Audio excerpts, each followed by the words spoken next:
Hello my dear students. जो students mechanical engineering के students हैं और एसएससी जेई मेंस सीबीटी 2 का एग्जाम देके आए हैं, उसमें जो फ्लूइड मैकेनिक्स के क्वेश्चंस पूछे गए हैं उन क्वेश्चंस को हम आज इस वीडियो में डिस्कस करने वाले हैं। तो चलते हैं, करते हैं शुरुआत इस वीडियो की। तो यहाँ पे हमारा जो पहला क्वेश्चन है वो आपका पहला क्वेश्चन पूछा गया है, identify the correct pair of basis of the type of component. आपको ये बताना है करेक्ट पेयर कौन सा मैच है। देखो, मोटर फ्रिक्शनल ब्लेड, ये गलत है। दूसरा हमारे पास पिस्टन फॉरवर्ड फ्लो, ये भी गलत है। पिस्टन फॉरवर्ड फ्लो से कोई मतलब ही नहीं है। मोटर का फ्रिक्शन ब्लेड से कोई मतलब नहीं है। केसिंग का वॉल्यूट केसिंग से मतलब है, ये सही है।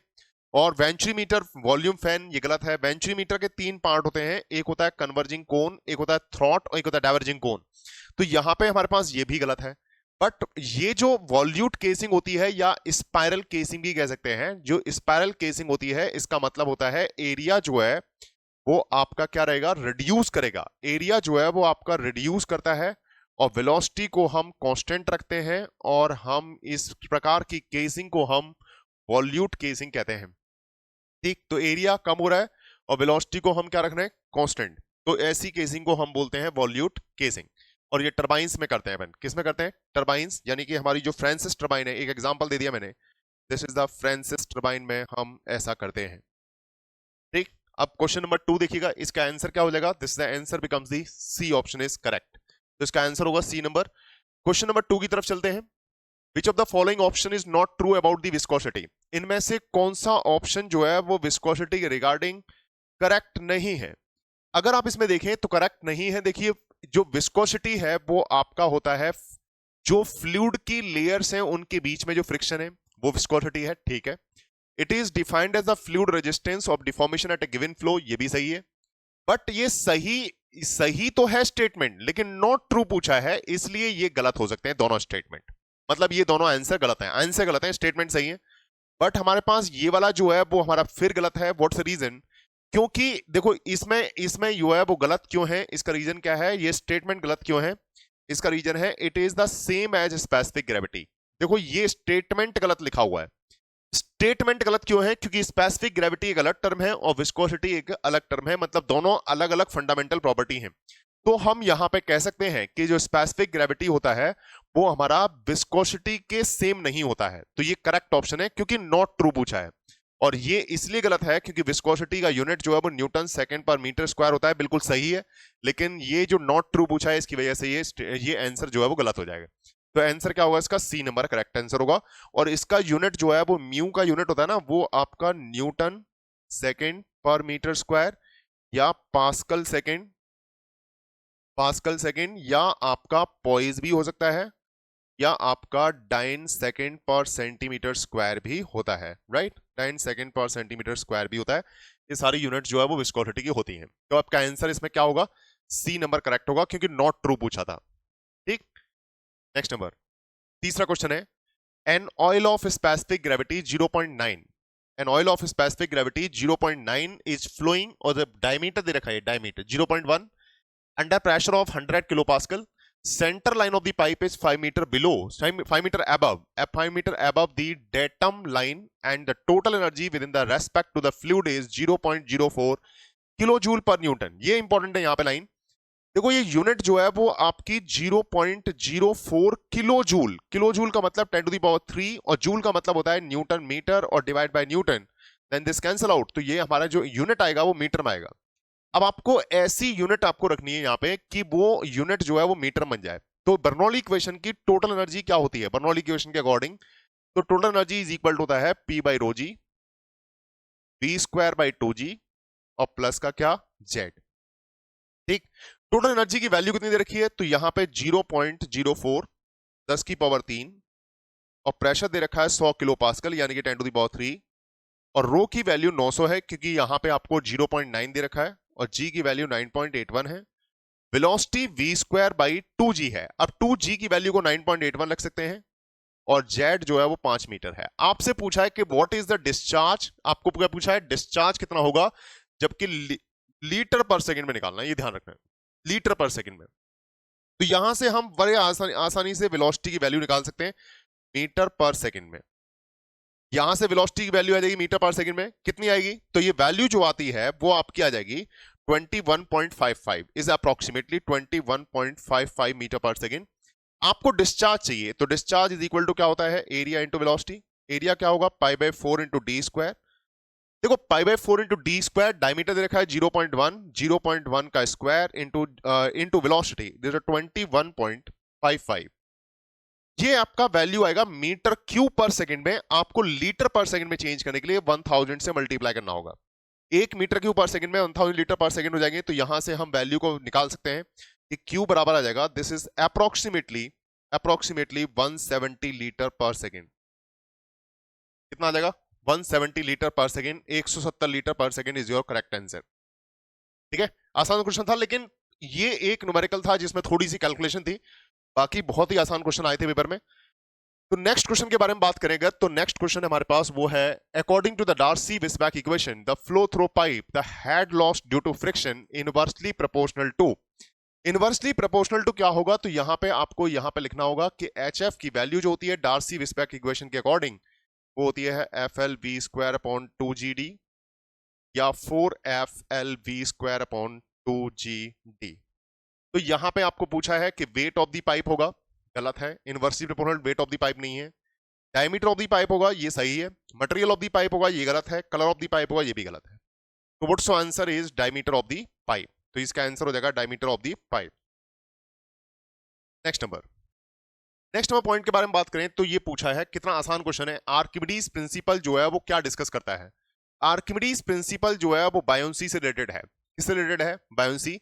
क्या कहता है आर्किमिडीज प्रिंसिपल कि जब किसी बॉडी को पार्शियली या फुल्ली किसी लिक्विड में इमर्ज किया जाता है तो लिक्विड उसके ऊपर नेट अपवर्ड डायरेक्शन में एक फोर्स अप्लाई करता है जिसको हम बाइंड फोर्स कहते हैं, और वो बाइंड फोर्स जो है वो weight of the liquid displace के क्या होता है, बराबर होता है। जैसे अगर ये बॉडी है और इसको हमने पानी में इमर्ज किया है, तो इतना पार्ट इसका पानी में इमर्ज्ड है, इतना पार्ट इमर्ज्ड है, तो जितना पार्ट इमर्ज्ड है ना, उसने जो लिक्विड डिस्प्लेस किया है उतना ही बाइंड फोर्स इस पे लगता है। तो बाइंड फोर्स की value weight of the liquid displace के क्या होती है, बराबर होती है। लिक्विड डिस्प्लेस के क्या होती है, बराबर होती है। ये आर्किमिडीज ने बताया था, तो आर्किमिडीज का क्या आंसर हो जाएगा, बायोन्सी से रिलेटेड आंसर होगा, right. Next number, in case of the liquid can be seen cohesive forces between the molecule of the liquid. कहता है लिक्विड के केस में जो कोहेसिव फोर्सेस होते हैं उसकी वजह से क्या होता है, इसमें क्या क्या पॉइंट आ सकते हैं। देखो कोहेसिव की वजह से हमारे पास यहाँ पे जो लिक्विड होता है, तो आपको यहां पे बताया गया था कि जब आपने नोट्स पढ़े होंगे बड़े अच्छे से, तो विस्कोसिटी हमारे पास दो टर्म है। एक तो लिक्विड के केस में अपन बात करते हैं और एक हम गैसेस के केस में बात करते हैं। तो लिक्विड के केस में जो विस्कोसिटी होती है उसका कारण है कोहेजन, ड्यू टू कोहेजन, और ये होता है due to molecular momentum, molecular momentum. ठीक, तो आपसे क्या पूछा है, आपसे पूछा है लिक्विड के केस में क्या होगा, तो लिक्विड के केस में क्या हो जाएगा, कोहेजन। तो यहां पे पूछा है कि कौन सी प्रॉपर्टी होती है, उसका नाम क्या है, this name is viscosity, this name is viscosity, right. Easy question था, तो यहां पे अपन आंसर लगा सकते हैं विस्कोसिटी। नेक्स्ट क्वेश्चन देखिए, नेक्स्ट क्वेश्चन है जो रोटामीटर है आपका, क्या है, in a rotameter the float position indicate, मतलब आपका रोटामीटर जो है वो फ्लोट की पोजीशन को क्या बताता है। रोटामीटर एक टेपरिंग ट्यूब होती है और इसमें एक फ्लोट होता है, वो फ्लोट जितना ऊपर जाता है वो बताता है कि डिस्चार्ज की वैल्यू कितनी है, क्योंकि इस पर रीडिंग लगा होता है। तो ये जो है डिस्चार्ज को बताता है, किसको बताता है, डिस्चार्ज को। तो रोटामीटर जो है वो फ्लो रेट से रिलेटेड है और ये रीडिंग जो है वो आपकी क्या बताएगी, डिस्चार्ज बताएगी। फ्लोट की जो पोजीशन है इसको फ्लोट कहते हैं, राइट। तो फ्लोट जो है वो आपका बताता है डिस्चार्ज की वैल्यू को, राइट।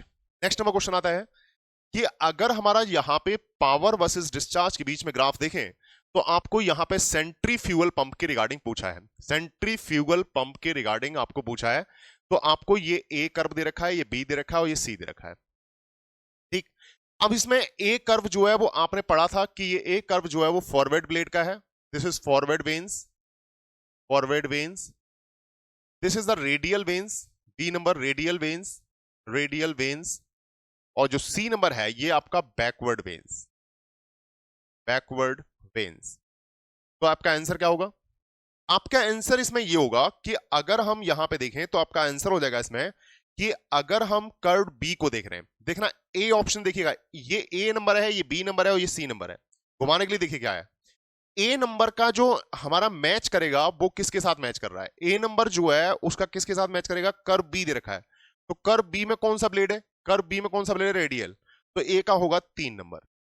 ठीक, ए का क्या हो जाएगा 3 नंबर, और बी का नंबर क्या होगा, तो बी का नंबर देखो, ए का 3, बी का 1, बी का 1 हो जाएगा, क्योंकि ये बी में क्या दे रखा है, ए नंबर, तो ए नंबर में क्या है हमारे पास, this is the forward vanes, right, तो ए नंबर में क्या है, फॉरवर्ड वेन्स, तो 1 नंबर हो गया, और ये हो जाएगा हमारे पास 2 नंबर, तो ए का 3, बी का 1, सी का 2, तो ये आंसर हो जाएगा ए नंबर। समझ गए, तो यहां पे आंसर हो जाएगा A3, B1 and C2। Next number, next number question के बारे में बात करें तो नेक्स्ट नंबर क्वेश्चन है आपकी स्क्रीन पे, वो ये है, a glass tube with in the water flowing, the liquid dye with in the same specific weight is introduced, the resulting dye filament pattern is observed as shown in the figure, the identify the type of from the following options. Type of flow बताना है जो कि आपको options में recoil flow दे रखा है, laminar flow दे रखा है, ट्रांजिशन फ्लो दे रखा है और टर्बुलेंट फ्लो दे रखा है।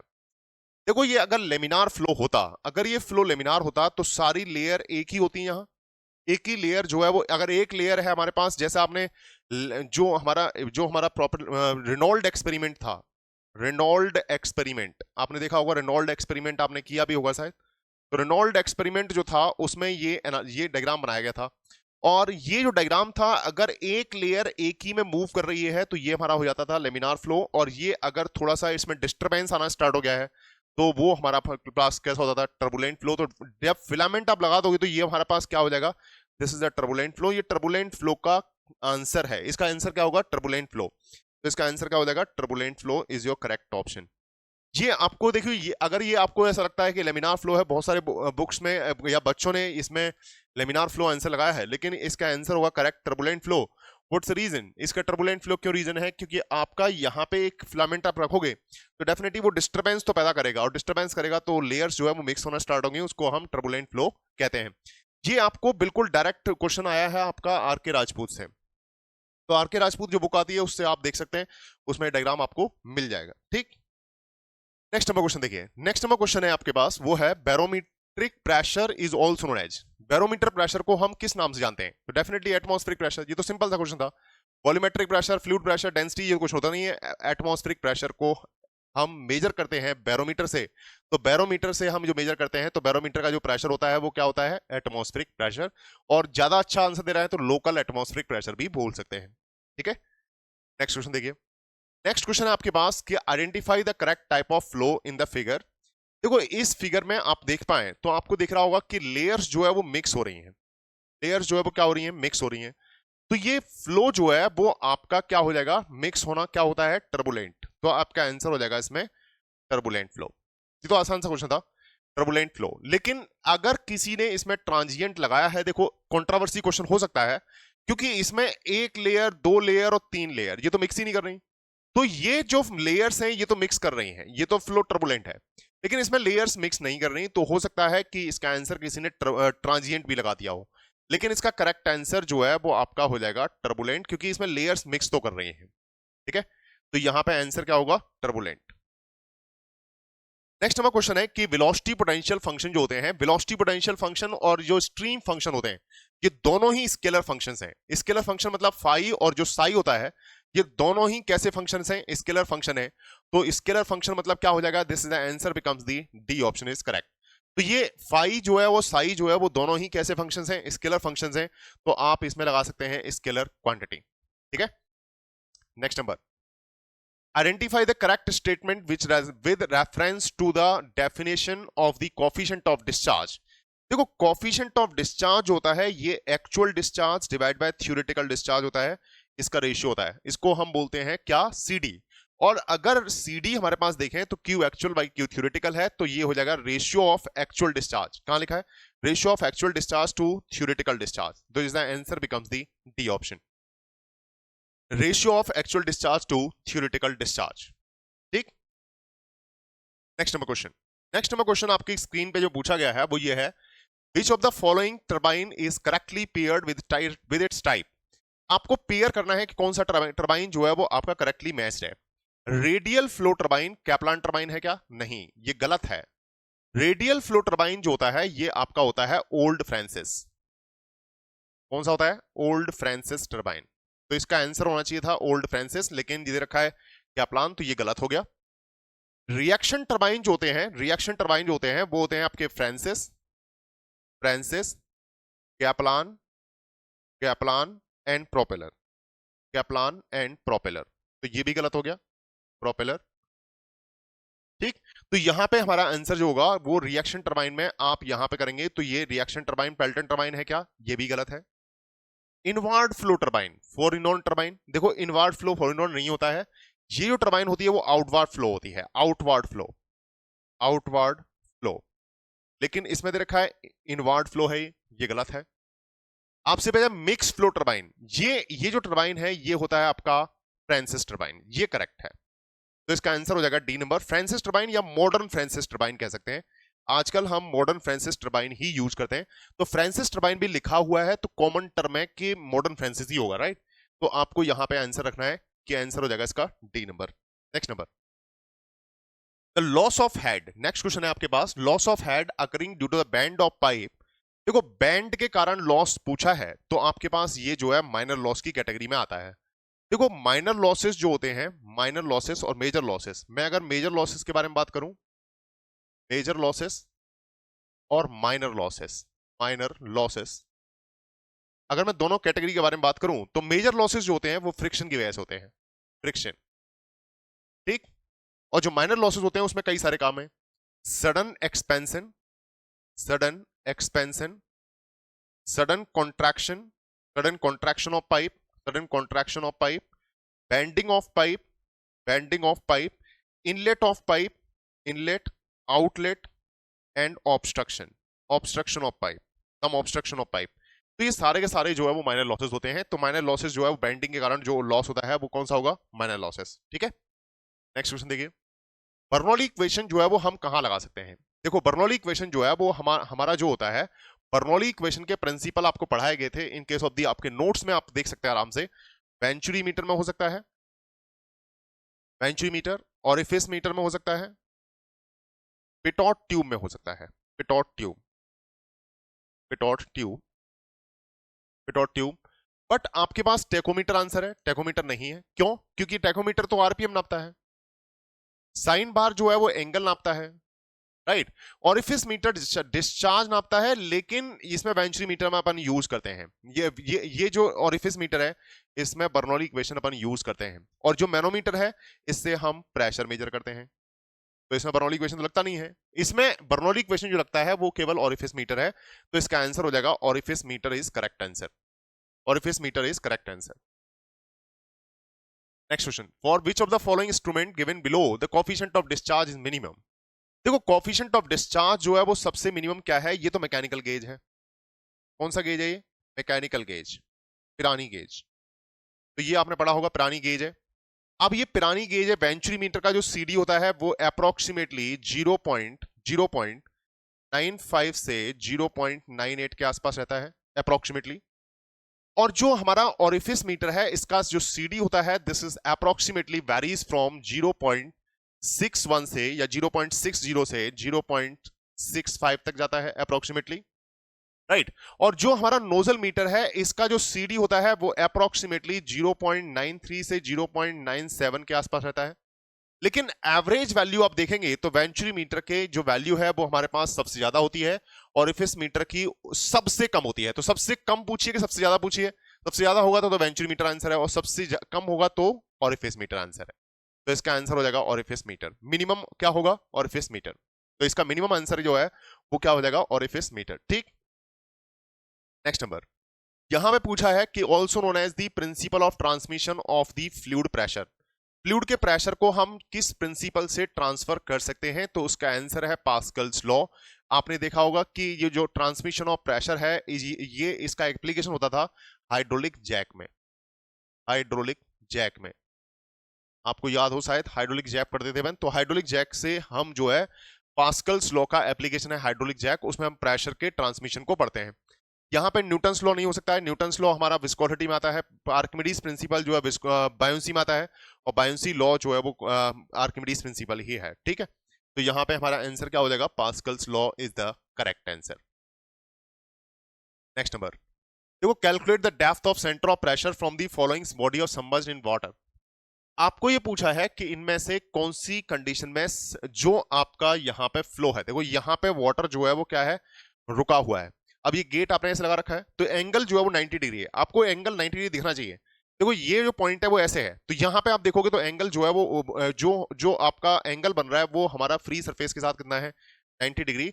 सो हम यहां पे कह सकते हैं जो एच स्टार होता था ना, एच स्टार का फॉर्मूला होता था I G upon A H bar plus H बार।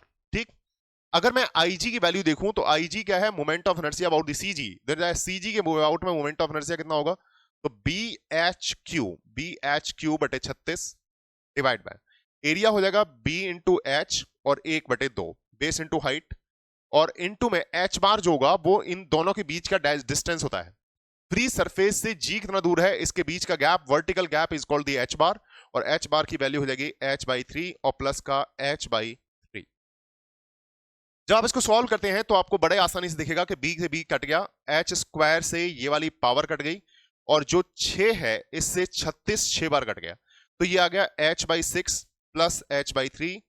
तो जब सॉल्व करते हैं तो 6 तो एलसीएम आ जाएगा, तो यहां पे h प्लस कितना हो जाएगा 2h, this is the 3h/6 यानी कि h/2। तो what's the answer is h/2, तो यहां पे आंसर हो जाएगा बी नंबर। क्या आंसर हो जाएगा इसका, बी नंबर। ठीक है, तो बी नंबर इसका आंसर हो जाएगा, राइट। तो ये एच स्टार निकाल सकते हैं, H star location of centre of pressure है। ठीक, यहां पे कहता है कि in flow of the parallel to the axis of shaft, shaft की जो एक्सिस है उसी में फ्लो हो रहा है, तो ऐसे फ्लो के टरबाइन को हम बोलते हैं एक्सियल फ्लो टरबाइन, और एक्सियल फ्लो टरबाइन हमारा कैप्लान टरबाइन है। एक्सियल फ्लो टरबाइन कौन सा है, कैप्लान। देखो ये मिक्स फ्लो है, मैं सबके सामने लिख देता हूं, ये मिक्स फ्लो है, ये एक्सियल फ्लो है, एक्सियल फ्लो है, और ये जो फ्रांसिस लिखा है ना ये आपका मॉडर्न फ्रांसिस है।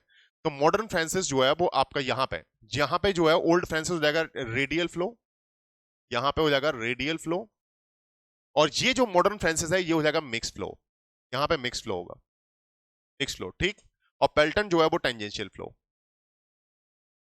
पेल्टन जो है वो कैसा हो जाएगा, टेंजेंशियल फ्लो। समझ गए, तो ये ओल्ड फ्रांसिस हो जाएगा रेडियल फ्लो, और कैप्लान जो है वो एक्सियल, और फ्रांसिस, फ्रांसिस मतलब मॉडर्न फ्रांसिस, और मॉडर्न फ्रांसिस का मतलब मिक्स फ्लो, और पेल्टन टरबाइन मतलब टेंजेंशियल फ्लो। तो axis of the parallel to the shaft, then answer becomes the Kaplan turbine, क्योंकि ये एक्सियल फ्लो टरबाइन है। ठीक, next number, which of the following is not a minor energy losses. Minor loss इसमें से कौन सा नहीं है, मैंने अभी बताया था फ्रिक्शन के कारण जो एनर्जी लॉस्ट होता है वो माइनस नहीं है, तो ये आंसर हो जाएगा इसका बी नंबर। देखो ऑब्स्ट्रक्शन, एनलार्जमेंट, कॉन्ट्रैक्शन, ये तीनों माइनर है, ये भी माइनर है, ये भी माइनर है, ये भी माइनर है, और ये वाला जो है वो मेजर है।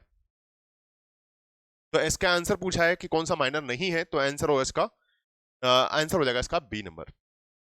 नेक्स्ट नंबर देखिए, नेक्स्ट नंबर है which of the following is not a classification of orifice.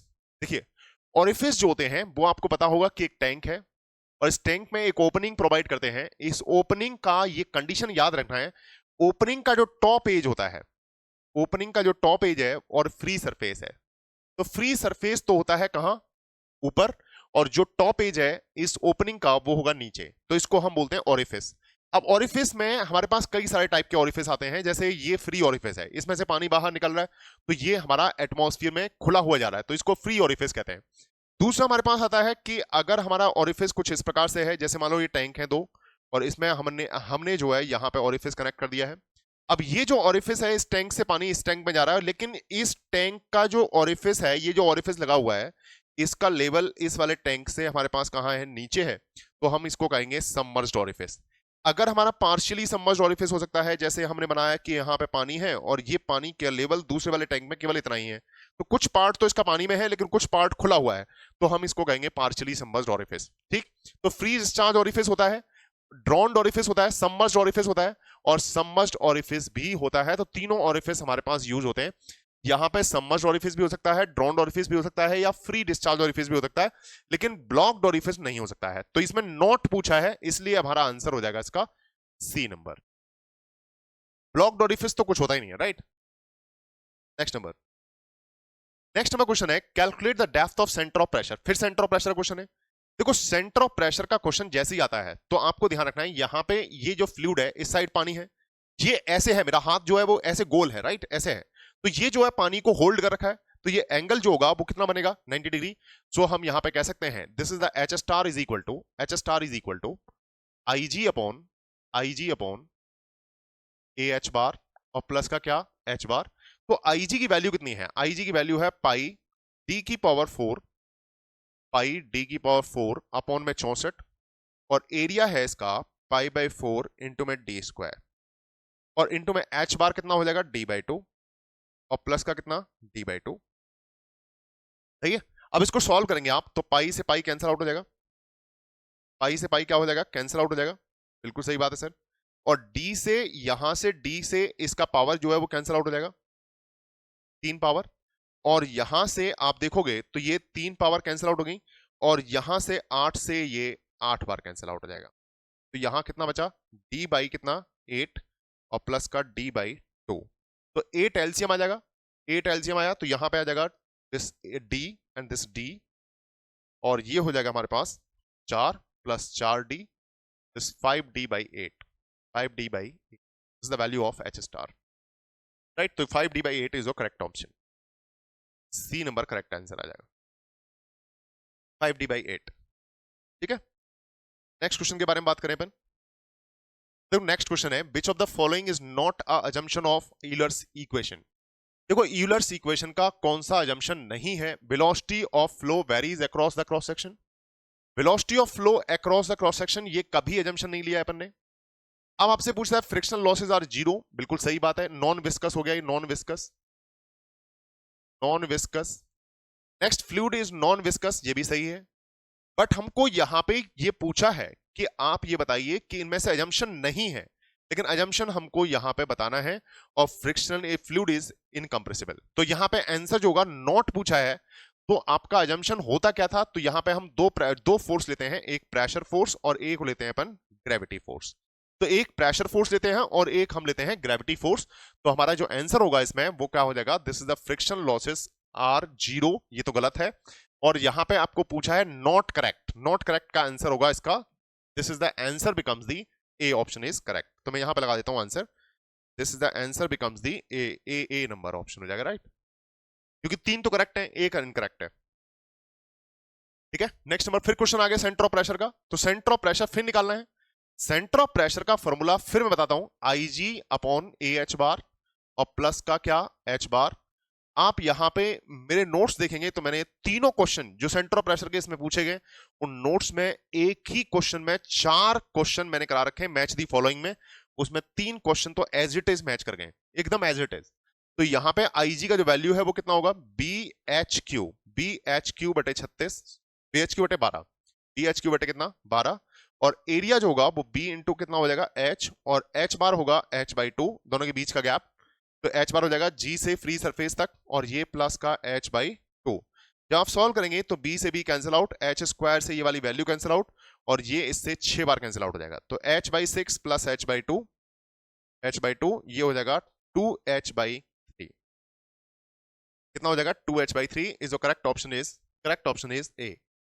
क्या करेक्ट ऑप्शन होगा इसका, ए नंबर। ठीक, नेक्स्ट नंबर, देखो ये तो बहुत ही आसान क्वेश्चन है, जो आपने जिसने भी फ्लूइड मैकेनिक्स पढ़ा होगा, जिसने भी फ्लूइड मैकेनिक्स पढ़ा होगा उसको तो ये बड़े आसानी से पता होगा कि फ्लूइड मैकेनिक्स में ऐसा कुछ डायग्राम बनता था जब हम absolute pressure, gauge pressure, atmospheric pressure, vacuum pressure, इसके बारे में बात करते थे। देखो ये तो है गेज प्रेशर, मैं बता देता हूं ये गेज प्रेशर है, ये एटमॉस्फेरिक प्रेशर है, एटीएम प्रेशर, इसको वैक्यूम प्रेशर कहते हैं, और इसको हम एब्सोल्यूट प्रेशर कहते हैं, और इसको भी हम एब्सोल्यूट प्रेशर कहते हैं। ठीक, आपसे पूछा है कि बाई सी किसको शो कर रहा है, तो सी जो है वो किसको शो कर रहा है, गेज प्रेशर को, सी किसको शो कर रहा है, गेज प्रेशर को। ठीक है, तो आपका आंसर हो जाएगा this C is represent the gauge pressure.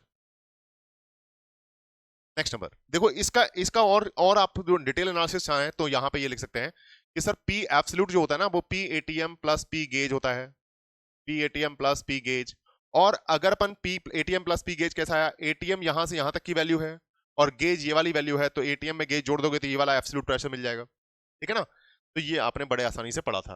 Next number, which of the following efficiency is not related to the turbine. देखो टरबाइन की जो एफिशिएंसी होती है वो हाइड्रोलिक एफिशिएंसी होती है, वॉल्यूमेट्रिक एफिशिएंसी होती है, मैकेनिकल एफिशिएंसी होती है, नॉट ये है। तो आपका आंसर क्या होगा? D number. मशीन एफिशिएंसी कुछ नहीं होता है, तो आपका आंसर इसमें डी नंबर हो जाएगा। राइट, कौन सा आंसर हो जाएगा इसका? D number. ठीक, नेक्स्ट नंबर देखियो, क्वेश्चन पूछा है identify identify the measuring the setup shown in figure. आपसे पूछा है कि ये सेटअप दे रखा है, आपको ये बताना है कि ये क्या है। अब ये क्या है, तो ये आप बड़ा आसानी से बता सकते हैं कि इसका जो फेस है वो आपका अप स्ट्रीम की साइड है, तो डेफिनेटली अपने पास ये जो है पिटोट ट्यूब हो जाएगा। क्या हो जाएगा? ये पिटोट ट्यूब। अगर ये अब आपका यहाँ पे पिटोट ट्यूब जो है वो क्या हो जाएगा आंसर, क्योंकि ये वेलोसिटी को मेजर करेगा। इस पाइप में जो वेलोसिटी है उसको मेजर करने के लिए हम पिटोट ट्यूब लगाते हैं, और पिटोट ट्यूब कुछ इस प्रकार का अरेंजमेंट रहता है, तो अरेंजमेंट ही डायरेक्ट पूछ लिया है, तो इसका आंसर पिटोट ट्यूब होगा। ठीक, क्या आंसर होगा इसका? Pitot tube. नेक्स्ट नंबर है relative density is also terms as. Relative density को हम किस टर्म्स में और बता सकते हैं? फ्लोएबिलिटी, बायोंसी, स्पेसिफिक ग्रेविटी या एक्सेलरेशन। तो बड़ा आसानी से बता सकते हैं स्पेसिफिक ग्रेविटी। तो स्पेसिफिक ग्रेविटी जो देखिए सारी की सारी स्पेसिफिक ग्रेविटी, ऑल स्पेसिफिक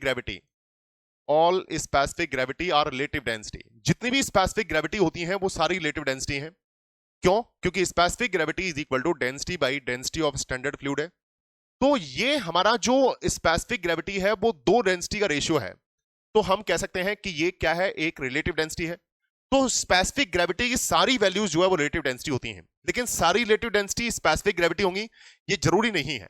तो यहां पे हमारे पास जो पूछा है रिलेटिव डेंसिटी को हम किस नाम से वो जान सकते हैं, तो specific gravity is also the name of relative density. Next number, identify the correct statement with in the respect to the hydraulic power plant. Net head और effective head is the head available at the inlet of the turbine. बिल्कुल सही बात है। जो net head होता है वो आपका होता है ग्रॉस हेड और माइनस का head loss due to friction. तो ये हमारा नेट हेड होता है। ग्रॉस हेड में से हम हेड लॉस को घटा देते हैं, और ग्रॉस हेड क्या होता है? जो हेड रेस्ट लेवल है और टेल रेस्ट लेवल है उनके बीच का गैप, तो उसको हम बोलते हैं gross head. Net head is the water before the tail, गलत है। Gross head is the water level before the, गलत है। Gross head is the effective head after the water delivered, गलत। तो इसका आंसर केवल ए ही होगा, और जो नेट हेड है वो टरबाइन के इनलेट पे मिलता है। इसी से आप टरबाइन की एफिशिएंसीज को कैलकुलेट करते हैं। Next number, coefficient of friction depend upon. देखो यहां पे पूछा है कोफिशिएंट ऑफ फ्रिक्शन जो है वो किस पे डिपेंड करता है, तो कोफिशिएंट ऑफ फ्रिक्शन जो है वो आपका किस पे डिपेंड करता है? वेट ऑफ द फ्लूइड पे नहीं, यहां पे कलर ऑफ द फ्लूइड पे नहीं, डेंसिटी ऑफ द फ्लूइड पे नहीं, सरफेस रफनेस पे। बिल्कुल ठीक बात है, सरफेस की जो रफनेस है उस पे डिपेंड करता है आपका कोफिशिएंट ऑफ फ्रिक्शन। तो कोफिशिएंट ऑफ फ्रिक्शन जितना हमारे पास यहाँ पे डिपेंड करेगा वो सारा का सारा पॉइंट क्या होगा? Surface roughness. यानी कि आपने देखा होगा कि हम रफनेस बनाते थे तो इस प्रकार से रहता था, और इस रफनेस की वैल्यू जो है वो हम एवरेज लेते थे, तो average height of the roughness, तो ये जितना ज्यादा होगी उतना हमारे पास यहाँ पे जो फ्रिक्शन कोफिशिएंट है वो ज्यादा आएगा। ठीक, नेक्स्ट हम पॉइंट के बारे में बात करते हैं। तो नेगेटिव गेज प्रेशर को हम किस नाम से जानते हैं? तो नेगेटिव गेज प्रेशर को हम किस नाम से जानते हैं? तो देखो नेगेटिव गेज प्रेशर जो है वो हमारा किस नाम से जाना जाता है, ये वाला क्वेश्चन आपसे पूछा गया है। तो नेगेटिव गेज प्रेशर को हम एटमॉस्फेरिक प्रेशर बोलते हैं, बैरोमेट्रिक प्रेशर कहते हैं, मरकरी प्रेशर कहते हैं, या वैक्यूम प्रेशर कहते हैं। तो व्हाट इज योर आंसर? क्या आंसर होगा इसका? अगर हम इस नेगेटिव गेज प्रेशर को देखें तो नेगेटिव गेज प्रेशर को हम किस नाम से जानते हैं? तो negative gauge pressure is also known as the vacuum pressure. इसको हम वैक्यूम प्रेशर के नाम से जानते हैं। क्या ये क्लियर हुआ? देखिए जो आपने क्वेश्चंस किए हैं वो सारे के सारे क्वेश्चंस हमने सॉल्व कर लिए हैं। एक क्वेश्चन और था पेपर में, जो कि क्वेश्चन नंबर आपका यहाँ पे ये वाला क्वेश्चन और पूछा गया था। एक यहाँ पे जो क्वेश्चन है वो ये वाला क्वेश्चन और था, पूछा गया था आपके एग्जाम में कि identify the correct statement which respect to the centrifugal pump. Forward curve vanes जो होते हैं वो हैंडल करते हैं हाई वॉल्यूम फ्लो रेट। बिल्कुल सही कहा है, ये सही है, बिल्कुल सही है। Backward curve veins handle high volume flow rate. यहां पे ये भी लिखना चाहिए था at constant power input, at constant power input. ये जो पावर इनपुट है कांस्टेंट रहेगा, तभी आप इसको आंसर लगा सकते हैं। डायरेक्टली आप आंसर नहीं लगा सकते। सबसे मोस्ट एप्रोप्रिएट आंसर होगा इसका forward curve veins. Forward curve vanes जो है वो ज्यादा वॉल्यूम फ्लो रेट हैंडल करते हैं। अगर आपको ऐसा लगता है कि कहां से बता रहे हैं सर, तो मैं रेफरेंस दे रहा हूं आपको। रेफरेंस है आपका, बुक का नाम है सेंजल एंड सिम्बाला। इस वाली बुक में आप देख लेना तो आपको बड़े आसानी से दिख जाएगा कि फॉरवर्ड कर्व वेन्स जो होते हैं वो आपका हाई वॉल्यूम फ्लो रेट को हैंडल करते हैं। तो आई होप ये सारे क्वेश्चंस आपको क्लियर हो गए होंगे। तो thank you so much, next video मिलते हैं। Thank you, good luck. If you really like the video, please hit the like button, share the video, subscribe to our YouTube channel and press the bell icon for the latest updates. Thank you.